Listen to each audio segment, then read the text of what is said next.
All right, so I hope you got a lot out of the first practice, ignore, accept and change. I know certainly from the feedback that I have received, a lot of people really get it. It makes sense to them. And I know that some people have made huge strides already with regards to improving on their mindset. The important thing here is try and be consistent with it. Don't just drop it after 2 weeks, okay? Keep going until it almost becomes a subconscious decision. Okay, so week number 2, we are looking at social connections and the importance of social connections as it correlates to your level of happiness. There was a study performed by a man called Martin Seligman who looked at a cross-section of society across the globe who performed really highly on a happiness scale. And he was concerned with trying to discover what are the type of things that make these people happy to see if he could get any sort of a connection.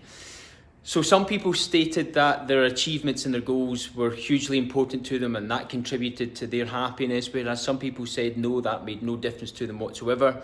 But what he discovered is that there was one factor that permeated every single candidate, and that was social connections.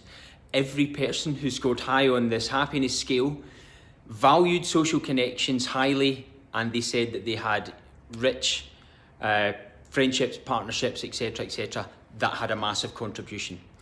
Evidence of this dates back millions of years, right back to when primates formed bonds together to take care of vulnerable offspring. And then as you move up that evolutionary ladder, you go into the sort of caveman era, people would form groups in order to survive. That was for survival for the most part, but also for enjoyment and pleasure, okay?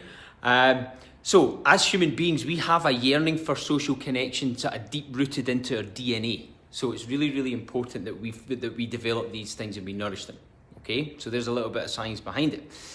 Practice then for this next couple of weeks.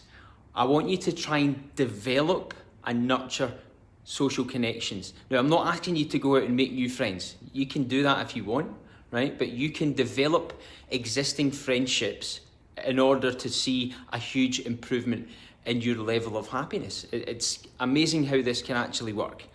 And sitting on the couch with your significant other watching reality TV doesn't count, okay?